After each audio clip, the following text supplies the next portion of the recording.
If I've told you once, I've told you 1,000 times. You have to move the plants and clean under them. I want to have a word with you. See, and I told you to get up there until you are ready to apologize. Mommy, why did you do this to me?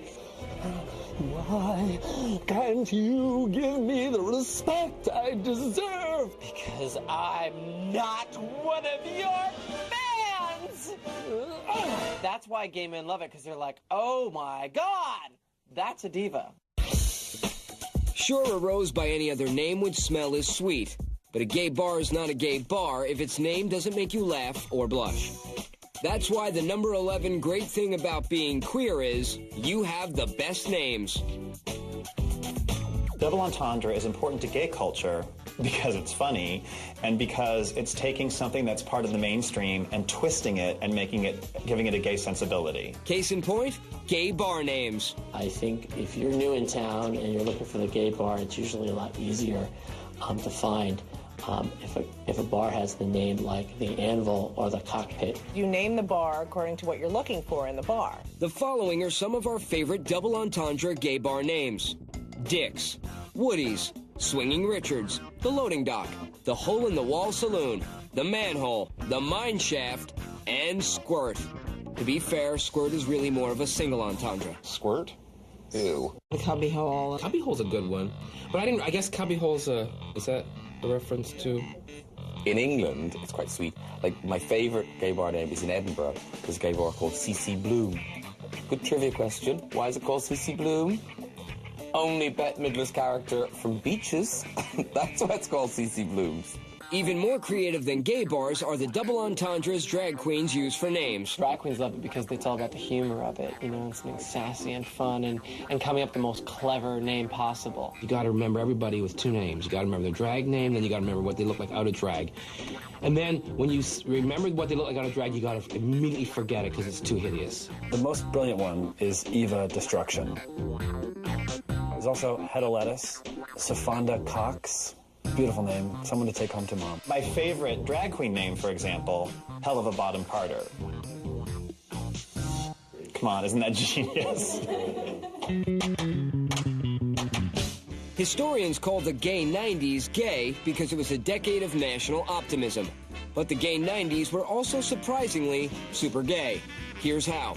In 1890, a dyke icon is born when Emily Dickinson's first poems are published. In 1891, Whitcomb Judson patents the zipper, creating easy access. In 1893, Frank Lloyd Wright opens his first architectural firm, sparking the modern gay obsession with real estate. At the first modern Olympics in 1896, James B. Connolly wins a gold medal for an event called the Hop, Skip, and Jump. And in the 1890s, the piano becomes the center of home entertainment. Not that you can call an instrument gay, but you can. Breeders. Sure, they act tough and manly, but when the chips are down, they'll act gayer than a stack of strawberry pancakes. I realized I was gay when I was around 12, in Scouts. Because the number 10 great thing about being queer is acting gay pays off. Certainly in TV history, there's been a long-standing tradition of straight characters pretending to be gay. You'd be surprised what our straight sitcom friends can get from acting like a big homo. Miranda went gay for career advancement, so did Charlie and Norm. Drew got health insurance for his dog, and George dumped a chick. But the number one reason to act gay? Real estate. Thanks for asking. I'm very flattered. Yeah, I knew you would be. Jack Tripper on Three's Company, pretending he was gay so he could end up living with two women. It also worked for Kate and Allie. What do you think I'm suggesting? That we tell Janet Franklin we're a gay couple. That's a great idea. I refuse to live Three's Company. Allie, this is war. Either we tell her that we're a gay couple or we end up living in a place like this. I think it's really an important lesson that we learn from television, that if you pretend you're gay, then your life is going to be a lot easier because people are so accepting. I mean, there are straight guys, of course, who pretend to be gay to, like, get chicks. That's like a classic. Matthew Perry worked this angle in 3 to Tango. So did Jeremy Northam in Happy Texas. So did Rock Hudson in Pillow Talk. But he gets his own category because he was a gay man pretending to be a straight man playing a straight man pretending to be gay. It's like the queer Yentl. And of course, there's always Cuba Gooding Jr. and Horatio Sanz in the incomparable Boat Trip. It would be terrible to have straight men hassling and ogling us while we're trying to work on our even tan lines. I'm so gay! And in the greatest scam of all, Tom Hanks and Bosom Buddies got both the apartment and the girl by acting gay. Well, he wasn't really acting gay, he was acting like a girl, which I guess is pretty gay. What happens at Mount Holyoke stays at Mount Holyoke. The number 9 great thing about being queer is lugs, lesbians until graduation. I think in a lot of colleges there are women who are, while they're in college, they're like, I'm a lesbian, or I'm bisexual, because women are much more willing to experiment with their sexuality. There's something about single-sex dorms and intramural field hockey that makes college a great place to stick your toe in the warm pool of lesbianism. A lot of women, if you talk to them, will say, oh, I've slept with women. I did it in college. Because it's, you know, it's a safe thing. You're surrounded by women. You can try it out. And then, you know, you go out into the real world and take a penis, I guess. It's fun to dabble in it, but nobody wants to stay there for too long. Like 6 Feet Under's Claire, who took a whack at Mina Suvari's lady parts only to go back to men soon after. It seems that, you know, they miss it. And it's not like that. You know, the runner stumbles. The lesbian runner stumbles a lot. You don't find gay men suddenly falling into a vagina, do you? Of course, advanced students can take AP Lugademics classes in high school, like Misha Barton's lesbian course of study on the OC. And Sarah Michelle Gellar taught lesbian summer school to Selma Blair in Cruel Intentions. But what about all the guys? Teenage girls will make out with each other all the time, but doesn't happen with teenage boys. But fingers crossed. There's not a lot of gugs. There's no guys who are like, while I'm in college, I'm gonna be bisexual.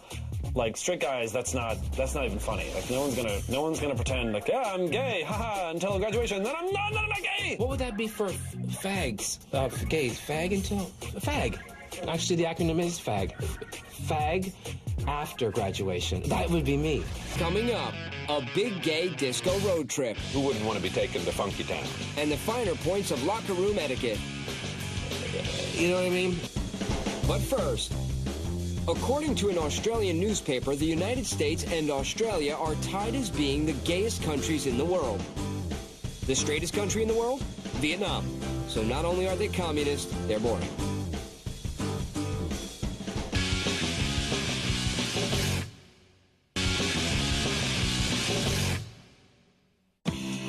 Gaydar. It's not just for getting laid anymore, because the number 8 great thing about being queer, Gaydar has a real estate function. From urban decay to moral decay, gays have a way with real estate. If you go to a city and asking where the gay neighborhood is like asking where's the really nice neighborhood. My partner Barry and I refer to this as homo equity. Gay men have historically, for years and years in cities all over the place, moved into kind of the artsy, run-down part of town and started restoring houses and planting tulips, and the next thing you know, everybody else wants to live there. It's great. South Beach, Chelsea, DuPont Circle. All former cesspools that have been put through the Fabulator. The gay community turned Chelsea into, I mean, it's an incredible place to live now. It's full of restaurants, it's so full of life. There's clubs and boutiques and guys wearing virtually no clothing with huge muscles, pushing baby carriages. West Village used to be really dirty. It got to be gay. It's clean, it's beautiful. And don't forget San Francisco, a city so gay, even the cars pull cable. And if you map out all the best gay locales, you'll notice a trend. That's true. Gay kids flock to the beach. They become tanorexic. Then they get all these cute little boat houses or beach houses or lake houses. Besides being a place to show off your hot bod, why are beaches a safe haven for gay culture? The reason all the gay people live on the coast is because they need an exit strategy. We definitely need an exit strategy. We don't know when they're coming for us. I know that they're coming. We don't know when.